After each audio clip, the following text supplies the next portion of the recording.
नमस्कार दोस्तों। आज मैं आपके लिए RPF constable 4 March second shift का एग्जाम समाप्त हो चुका है। इनमें पूछे गए से प्रश्न मिल चुके हैं जो आपका 100% रियल ऑथेंटिक क्वेश्चन है। और जिन्हें पीडीएफ चाहिए वो हमारे टेलीग्राम या व्हाट्सएप ग्रुप पर ज्वाइनिंग कर सकते हैं या आप हमारे व्हाट्सएप नंबर से पीडीएफ प्रोवाइड कर सकते हैं। पहला जो प्रश्न आपका है, हंगर इंडेक्स में भारत की रैंकिंग क्या थी? हंगर इंडेक्स में भारत की रैंकिंग 105 थी 2024 में। 127 देशों में से 105 नंबर भारत का रैंकिंग था। दूसरा था 57वीं क्रांति रेवाड़ी से कौन नेतृत्व कर रहे थे? रेवाड़ी से राव तुलाराम हरियाणा में 1857 में विद्रोह के सबसे महत्वपूर्ण नेताओं में से एक थे। उनका जन्म 1825 में हुआ था और 1863 में उनका निधन हो गया था। उनका जन्म हरियाणा के रेवाड़ी जिले के एक शाही परिवार में हुआ था। 57वीं क्रांति बिहार जगदीशपुर से कौन नेतृत्व कर रहे थे? वीर कुंवर सिंह। झांसी से झांसी की रानी, कानपुर से तत्या टोपी। पल्लव वंश के अंतिम राजा कौन थे?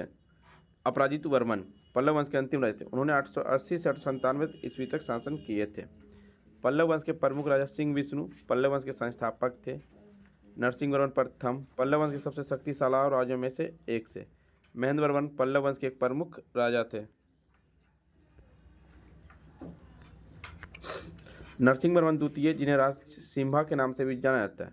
महेंद्र वर्मन द्वितीय नरसिंह वर्मन का पुत्र है। पल्लव वंश के बारे में और कुछ जानकारी। पल्लव राजवंश ने 3रे और 9वीं शताब्दी तक दक्षिण भारत में शासन किया और नरसिंह प्रथम को महामल भी कहा जाता है। महेंद्र वर्मन प्रथम ने द्रविड़ वास्तुकला में एक नई शैली लाने के लिए काम किया और महेंद्र वर्मन ने नाटक भी लिखे जिन्हें मत विलास परहस शामिल किए हैं।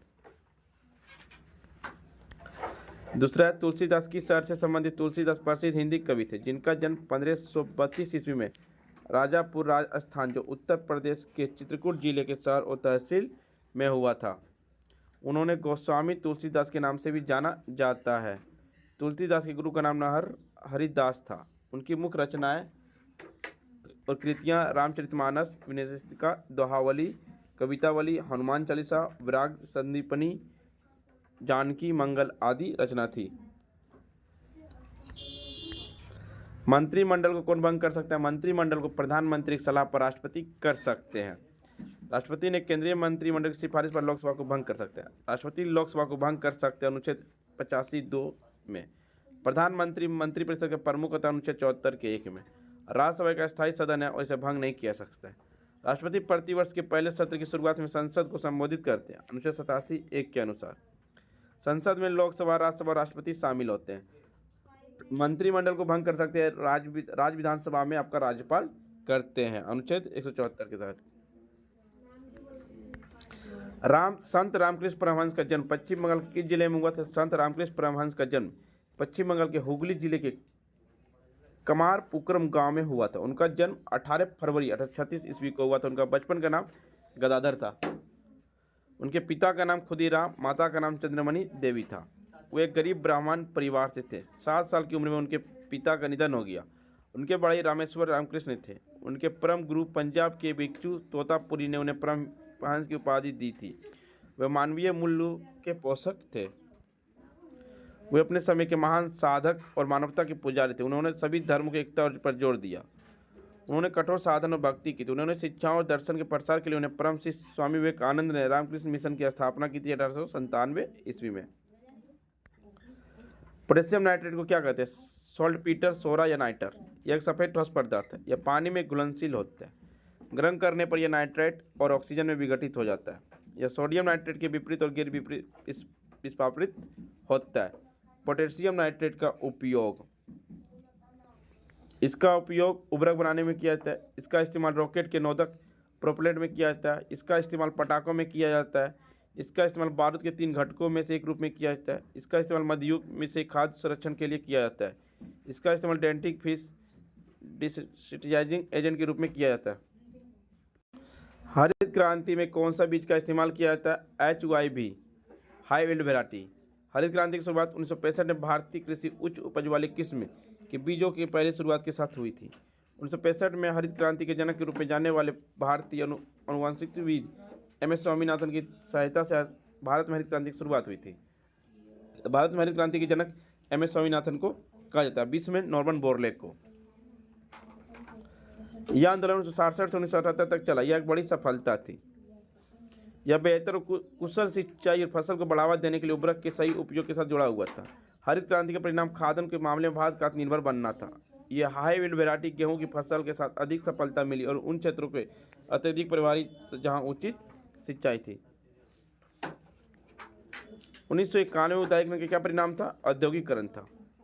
वर्ष 1991 भारत में भुगतान संतुलन संकट में था, जिसके कारण इसने IMF से कुछ शर्तों पर ऋण लिया, जिससे भारत में आर्थिक सुधार हुए। इसने भारत में उदारीकरण, निजीकरण, वैश्वीकरण के लिए मार्ग को प्रशस्त किया था। उदारीकरण या अर्थव्यवस्था में सरकार के हिस्से और नियंत्रण को काम करने के लिए खड़ा और इसे इंस्पेक्टर राज्य को साथ करके इसे निजी संस्थाओं के लिए खोल दिया गया। लाइसेंस नीति आदि को ढीला कर दिया गया।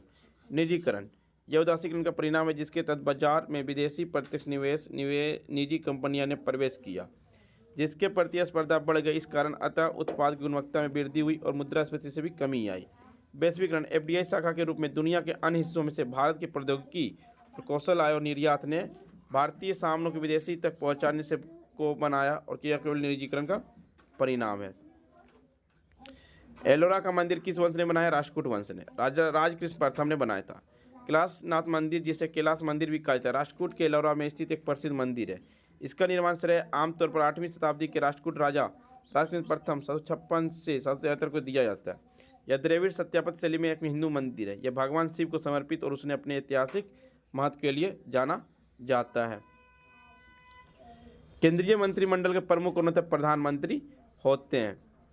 2024 में मानव विकास सूचकांक में भारत की रैंकिंग क्या था? 134 था। 193 देशों में भारत की रैंकिंग 134वें स्थान पे था। 2024 में रिवर्स रेपो रेट दर क्या रही थी? 3.35% रिवर्स रेपो रेट रही थी। संयुक्त राष्ट्र के 79वें सत्र में किस पर सबसे ज़्यादा जोर दिया गया था? तो सबसे ज़्यादा शांति, सतत विकास और मानव पर ज़्यादा जोर दिया गया था। संयुक्त राष्ट्र महासभा 79वां सत्र 22 से 23 सितंबर 2024 तक न्यूयॉर्क के संयुक्त राष्ट्र मुख्यालय में हो रहा है। इस वर्ष बहस का विषय किसी को पीछे न छोड़ना, शांति, सतत विकास और मानव उन्नति के लिए मिलकर काम करना है। 1905 में भारत के वायसराय कौन थे? लॉर्ड कर्जन थे। 16 अक्टूबर 1905 को भारतीय ब्रिटिश वायसराय लॉर्ड कर्जन द्वारा बंगाल का विभाजन किया गया था। बंगाल के विभाजन ने काफ़ी हद तक हिंदू पश्चिम क्षेत्रों में बड़े पैमाने पर मुस्लिम पूर्वी क्षेत्र को अलग किया गया। लॉर्ड कर्जन ने 6 फरवरी 1899 से 18 नवंबर 1905 तक भारत के गवर्नर जनरल के वायसराय के रूप में कार्य किया। मनसुख मांडविया ने अगस्त 2024 में किस राज्य के खेल का उद्घाटन किया? केरल का। केरल के तिरुवनंतपुरम में। केंद्रीय मंत्री डॉक्टर मनसुख मांडविया ने साई में उन्नत गोल्फ कोर्स और गर्ल्स हॉस्टल का उद्घाटन किया है। 2024 में GDP कितना परसेंट घटी थी? 5.6%। प्रधानमंत्री ने आजूब बाबा का शुभारंभ किस राज्य में किया? बताना था आपको।